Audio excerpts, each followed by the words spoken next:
के पूर्व सांसद उदय सिंह उर्फ पप्पू सिंह ने प्रेस वार्ता करते हुए पहलगाम आतंकी हमले के दोषियों पर कार्रवाई की मांग की। उन्होंने कहा कि पीएम नरेंद्र मोदी के कार्यालय में सैनिक बल सहित निहत्थे लोगों पर आतंकियों का 26वां अटैक है। पूर्व सांसद ने कहा कि केंद्र सरकार के नियंत्रण में कश्मीर की सुरक्षा है, तो पर्यटन स्थल पहलगाम में सुरक्षा बल क्यों नहीं मौजूद था, जहां 2000 सैलानी मौजूद थे। आतंकी घटना को लेकर उन्होंने नैतिकता के आधार पर गृह मंत्री अमित शाह के इस्तीफे की मांग की।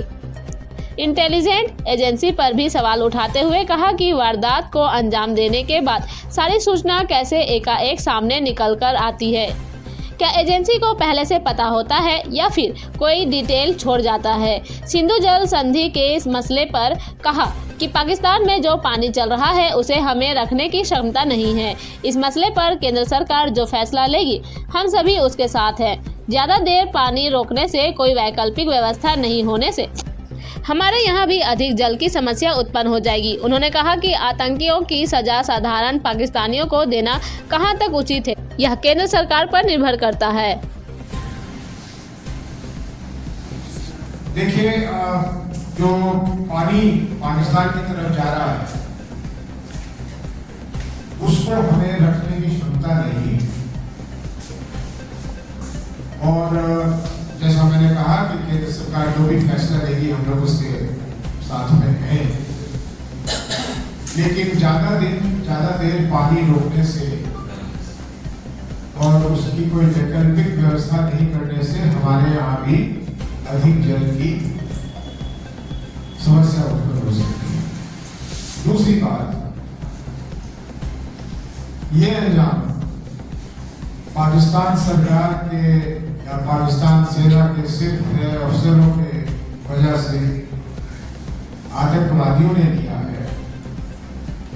इसकी सजा पाकिस्तान के साधारण लोगों को देना कहां तक उचित है या नहीं है, ये हमारे केंद्र सरकार का मामला है, वो समझे। लेकिन मैं जो सोशल मीडिया पे देख रहा हूं, पाकिस्तान के रहने वाले साधारण लोग जैसे हमारे यहाँ रहते हैं वैसे उनके यहाँ रहते हैं, वो हिंदुस्तान से गुहार लगा रहे हैं कि हम लोग कोई ऐसी कदम ना उठाए जिससे वो तकलीफ में पड़े। हमारे आदरणीय प्रधानमंत्री श्री नरेंद्र मोदी जी के आने के पश्चात पहलगाम की घटना उनके कार्यकाल की 24वीं ऐसी बड़ी घटना है। मैं दोहरा दूं, 24वीं ऐसी बड़ी घटना है जिसमें इन शरारतियों ने या तो हमारे सैनिक बल अर्धसैनिक बल पर हमला किया है और या हमारे निहत्थे देशवासियों पर। और अधिकांश ऐसे वारदातों के बाद तुरंत बाद एक जादू की तरह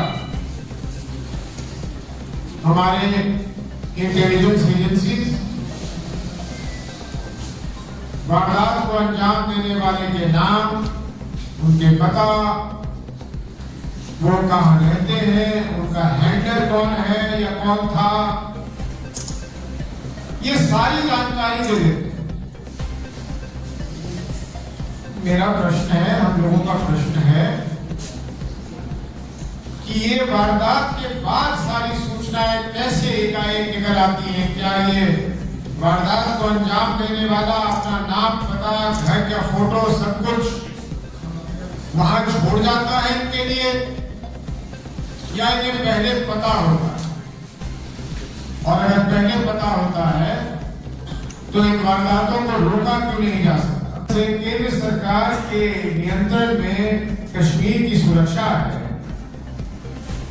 तो सुरक्षा बल ऐसी जगह पे क्यों नहीं था जहां 2000 हमारे देशवासी छुट्टी मनाने गए थे, अपने पत्नी के साथ, अपने बच्चों के साथ, अपने माँ बाप के साथ, और जो पीड़ित हैं उनकी मैं कुछ लोगों की, कुछ महिलाओं की मैं बयान सुन रहा था कि वो चिल्लाकर कहेंगे मुख्यमंत्री से, कहेंगे मंत्री से, ये कह रही हैं कि सुरक्षा न एक पुलिस, न एक सुरक्षा कर्मी, न किसी इलाज का इंतजाम। भाई जहां आप घोड़े पे जा रहे हैं वहां तो आप गिर तो सकते हैं, चोट तो आ सकती है, ना हुआ आतंकवादी हमला तो भी, तो एक फर्स्ट एड का कोई इंतजाम नहीं। इसके लिए तो मैं समझता हूं कि केंद्र सरकार को, देशवासियों को जवाब देना ही चाहिए, और इसको कभी भी कंफ्यूज नहीं करना चाहिए कि केंद्र सरकार के लिए हुए कठोर से कठोर या उचित कदम के साथ पूरा देश खड़ा। यहां कोई विपक्ष नहीं है, केंद्र सरकार पूरी तरह से स्वतंत्र है, जो चाहे करे हम उसके साथ खड़े हैं। कोई कुर्बानी नहीं होगी, देशवासी एक एक देशवासी खड़ा है, लेकिन वही देशवासी, वही पीड़ित परिवार के लोग ये पूछ रहे हैं कि जब हम आप पे इतना यकीन करते हैं और आपकी बातों पे कि वहां सुरक्षा है, हम अपने बाल बच्चों को लेकर वहां चले जाते हैं, तब ऐसा होना ये तो बहुत ही दुखद और गैर जिम्मेदारी की चीज है। और मेरे समझ से इस बाबत गृह मंत्री जी को इस्तीफा देना चाहिए, क्योंकि नैतिकता